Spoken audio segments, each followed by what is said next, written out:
আসসালামু আলাইকুম।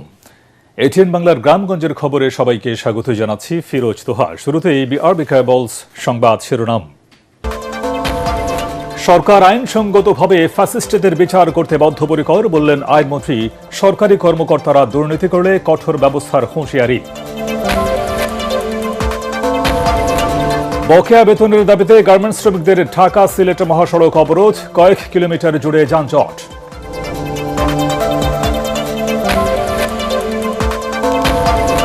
যে কোনো সময়ের চেয়ে এবারের ঈদ যাত্রা স্বস্তিদায়ক ও নিরাপদ হবে, জানালেন সড়ক, রেলপথ ও নৌ পরিবহন মন্ত্রী।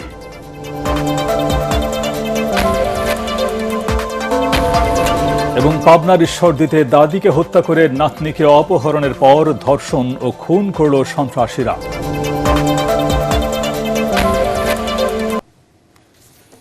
শুনছিলেন বিআরবি কেবলস সংবাদ শিরোনাম, এবারে বিস্তারিত।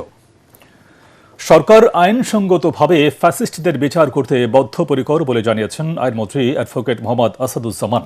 ঝিনাইদহে বিভিন্ন সরকারি দফতরের প্রধানদের সাথে মতবিনিময় শেষে সাংবাদিকদের একথা বলেন তিনি। সরকারি কোনো দফতরের কর্মকর্তা দুর্নীতি করলে তার শুধু চাকরিই যাবে না, তার বিরুদ্ধে মামলাও হবে বলে হুঁশিয়ারি দেন তিনি। দেশের বিভিন্ন স্থানে নারী ও শিশু ধর্ষণকারীদের বিরুদ্ধে কঠোর ব্যবস্থা নেওয়া হবে, আর এদের কেউ যদি শেল্টার দেয় তাদের শেকড়ও উপড়ে ফেলা হবে বলে জানান আইনমন্ত্রী। দুর্নীতির আশ্রয় কেউ নেয়, শুধু তার চাকরি যাবে, ডিপার্টমেন্টাল প্রসিডিং হবে সেটা হবে না, সাথে তার বিরুদ্ধে একটা দুর্নীতির মামলাও হবে।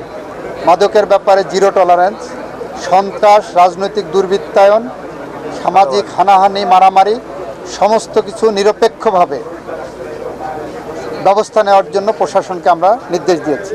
সরকার জনমতগুলোকে দেখছেন এবং সরকার আইনসঙ্গতভাবে ফ্যাসিস্টদের বিচার করতে বদ্ধপরিকর।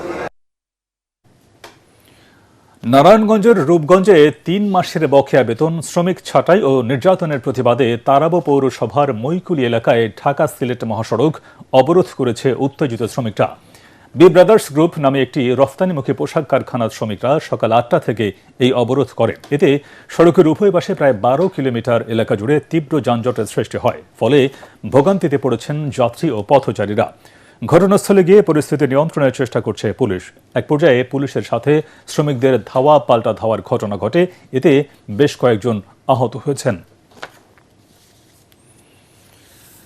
যে কোনো সময়ের চেয়ে এবারের ঈদ যাত্রা স্বস্তির ও নিরাপদ হবে, এজন্য সব ধরনের প্রস্তুতি নেওয়া হয়েছে বলে জানিয়েছেন সড়ক, সেতু, রেলপথ ও নৌ পরিবহন মন্ত্রী শেখ রবিউল আলম। সকালে নারায়ণগঞ্জের নির্মাণাধীন টার্মিনাল ও নৌবন্দর পরিদর্শন শেষে তিনি এসব কথা জানান। ঈদের সময় অতিরিক্ত ভাড়া আদায় করলে কঠোর ব্যবস্থা নেওয়া হবে বলেও হুঁশিয়ারি দেন তিনি। নৌ পরিবহন প্রতিমন্ত্রী হাবিবুর রশিদ, নৌ পরিবহন সচিব ডক্টর নুরুন নাহার চৌধুরী ও বিআইডব্লিউটি এর chairman rear admiral Arif Ahmed Mustafa এ সময় উপস্থিত ছিলেন। সবকিছু আশা করছি এবার ঠিক থাকবে। গতবার মোটামুটি একটা স্বস্তির যাত্রা হয়েছে, এবার তার চেয়ে আরো বেশি মনোযোগী এবং আরো বেশি আপনার তৎপর থাকবে। থেকে মেসেজ আমরা দিয়েছি, আমি ডেকে বসেছি, কোনো ভাড়া বাড়বে না, আর যারা এইভাবে ভাড়া বাড়ানোর চেষ্টা করবে তাদের বিরুদ্ধে কঠোর ব্যবস্থা নেওয়া হবে। পাবনার ঈশ্বরদীর ভবানীপুরে মধ্যরাতে বাড়িতে ঢুকে দাদিকে হত্যা করে নাতনিকে অপহরণের পর ধর্ষণ ও হত্যার অভিযোগ উঠেছে। উপজেলার দাসরিয়া ইউনিয়নের ভবানীপুর উত্তরপাড়া গ্রামে এই ঘটনা ঘটে। নিহতরা হলেন ভবানীপুর উত্তরপাড়ার জয়নাল খার মা সুফিয়া খাতুন ও মেয়ে জামিল আক্তার। বিষয়টি নিশ্চিত করেছেন ঈশ্বরদী থানার ভারপ্রাপ্ত কর্মকর্তা মোহাম্মদ মনিরুজ্জামান। অতিরিক্ত পুলিশ সুপার প্রণব কুমার জানান, বিষয়টি নিয়ে কাজ করছে পুলিশ, তদন্ত করে আইনগত ব্যবস্থা নেওয়া হবে। আমার মিনুর মেয়ের কাছে ফোন দাও, তো ভালো লাগতেছে না, তো মিনু খালি আমার বড় মেয়েটা বললো যে হচ্ছে আম্মু দাদুর অবস্থা খারাপ, আমি হলে যাচ্ছি, এই পর্যন্ত। তারপরেই শুনতেছি যে আমার মেয়ে মারা গেছে। ওখানে রয়েছে কত মুন্না, তারপরে সুপুর গাছতলা পায়জামা রয়েছে, এখানে জামা, আর এখানে আসে ডেড বডি। ইলিশের উৎপাদন বাড়াতে চাঁদপুরের পদ্মা মেঘনা নদীর অভয়াশ্রম এলাকায় 2 মাসের নিষেধাজ্ঞা জারি করেছে সরকার। মার্চ ও এপ্রিল জুড়ে সব ধরনের মাছ ধরা, কেনাবেচা ও পরিবহন বন্ধ থাকবে। চাঁদপুর প্রতিনিধি ফাহিম শাহরিনের পাঠানো ভিডিও তথ্যচিত্রে তৌহিদুর রহমান নিশানের রিপোর্ট। মার্চের 1 তারিখ থেকে আগামী 30 এপ্রিল পর্যন্ত চাঁদপুরের পদ্মা মেঘনার 70 কিলোমিটার এলাকায় জাটকাসহ সব ধরনের মাছ আহরণ নিষিদ্ধ করেছে সরকার। মতলব উত্তর, মতলব দক্ষিণ, সদর ও হাইমচর উপজেলার নদী অংশ এই নিষেধাজ্ঞার আওতায় থাকবে। নিষেধাজ্ঞার সময় নিবন্ধিত ৩৯,৪০০ জেলেকে 4 কিস্তিতে মোট 160 কেজি করে চাল সহায়তা দেবে সরকার। 2 মাস অভিযান দেয়, আমার কিস্তি আছে, খাওয়ানো আছে, ফরালি আছে, কষ্ট খাই আমরা গরিব মানুষ। বউ আছে, বাচ্চা আছে, মা আছে, ছেলে সন্তান আছে, পড়ালি খরচ আছে।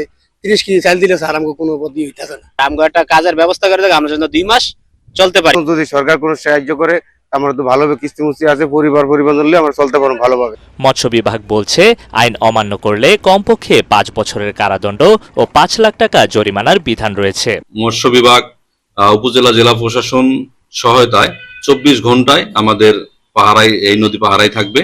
নিষেধাজ্ঞা চলাকালীন জেলা প্রশাসন, মৎস্য বিভাগ, নৌপুলিশ, কোস্টগার্ড ও নৌবাহিনী যৌথভাবে অভিযান চালাবে। কেউ যদি কোনোভাবে এই অবৈধ কার্যক্রমে জড়িত হয় বা জাটকা নিধন কার্যক্রমে জড়িত হয়, অবশ্যই তার বিরুদ্ধে বিভাগীয় এবং আইনানুগ ব্যবস্থা নেওয়া হবে। অভয়াশ্রমে জাটকা রক্ষা ও ইলিশের উৎপাদন বৃদ্ধি এই উদ্যোগের মূল লক্ষ্য। Bureau report, ATN Bangla. Piloting প্রকল্প হিসেবে কিশোরগঞ্জের ভৈরবে ফ্যামিলি কার্ডের তথ্য সংগ্রহ ও ফর্ম পূরণের কাজ শুরু হয়েছে। সমাজসেবা অধিদপ্তরের উদ্যোগে সরকার দেশের 14টি উপজেলাকে প্রথমে পাইলটিং বাস্তবায়ন গাইডলাইন প্রকল্প হিসেবে হাতে নিয়েছে। এরই অংশ হিসেবে ভৈরব উপজেলাকে অন্তর্ভুক্ত করা হয়। ভৈরব উপজেলার শিমুলকান্দি ইউনিয়নের 8 নম্বর ওয়ার্ডে ফ্যামিলি কার্ডের তথ্য সংগ্রহ ও ফর্ম পূরণের কাজ পরিদর্শন করেন সমাজসেবা অধিদপ্তরের অতিরিক্ত পরিচালক মোহাম্মদ রবিউল ইসলাম ও জাতীয় সমাজসেবা একাডেমির উপাধ্যক্ষ আবুল ফজলে মোহাম্মদ আমানুল্লাহ। আগামী 3 মার্চের মধ্যে কাজটি শেষ হবে বলে জানা গেছে।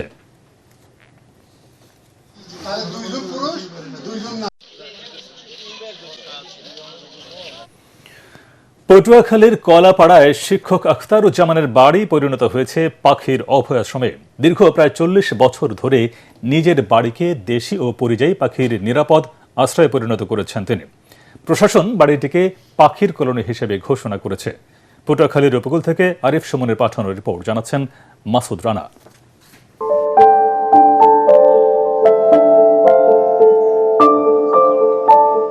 পটুয়াখালী কলাপাড়ায় বিশাল এলাকা জুড়ে স্কুল শিক্ষক আখতারুজ্জামানের বাড়ি। সেখানে এসে বাসা বেঁধেছে সাদা বক, পানকৌড়ি সহ নানা জাতের পাখি। বিষয়টি প্রশাসনের নজরে আসলে আনুষ্ঠানিকভাবে বাড়িটিকে পাখির অভয়াশ্রম হিসাবে ঘোষণা করা হয়। জেলা প্রশাসন আমাদের মাধ্যমে তথ্য নেওয়ার পরে তারা এটাকে সংরক্ষিত এরিয়া অভয়ারণ্য, যেটাকে পাখির অভয়ারণ্যকে কলোনি হিসাবে ঘোষণা করা হয়। এই ঘোষণা কার্যক্রম চলছে এবং এটা সরকারি মাধ্যমে এটা সংরক্ষিত এলাকা হিসেবে ঘোষণা করা হবে। হাজারো দেশীয় ও পরিযায়ী পাখির কিচিরমিচির শব্দে প্রতিদিন মুখর হয়ে থাকে পুরো এলাকা। সব সময় পাখিদের নিরাপদে বসবাসের সুযোগ করে দিয়েছেন বলে জানান শিক্ষক আখতারুজ্জামান। জেলা প্রশাসনের পক্ষ থেকে, উপজেলা প্রশাসনের পক্ষ থেকে আজকে আমার বাড়িকে পাখির অভয়াশ্রম হিসেবে ঘোষণা করা হয়েছে। এটা আমি মনে করি আমার একটা প্রাথমিক স্বীকৃতি স্বরূপ। আমার কাজের পরিধি আরো বেড়ে যাবে আমার বিশ্বাস। এই উদ্যোগ পরিবেশ সংরক্ষণের দৃষ্টান্ত স্থাপন করেছে বলে জানান উপজেলা সহকারী কমিশনার। এটা নতুন ধরনের একটি ট্যুরিস্টদের জন্য আকর্ষণ হবে বলে আমি মনে করি। আমাদের এই উপজেলাতে অ্যাগ্রো ট্যুরিজম এবং অন্যান্য আরো ট্যুরিজমের অনেক সেক্টর রয়েছে। আমরা এগুলোকে হাইলাইট করতে পারলে উপজেলার জন্য যেমন ভালো হবে এবং বন্যপ্রাণী সংরক্ষণে, প্রাণী কল্যাণেও আমাদের এই উদ্যোগগুলো প্রশংসিত হবে। ব্যক্তিগত উদ্যোগে আজ রূপ নিয়েছে পাখির অভয়াশ্রমে। প্রাণ প্রকৃতির রক্ষায় এটি হতে পারে অনুকরণীয় দৃষ্টান্ত, এমনটাই বলছেন পরিবেশ কর্মীরা। Bureau report, ATN Bangla.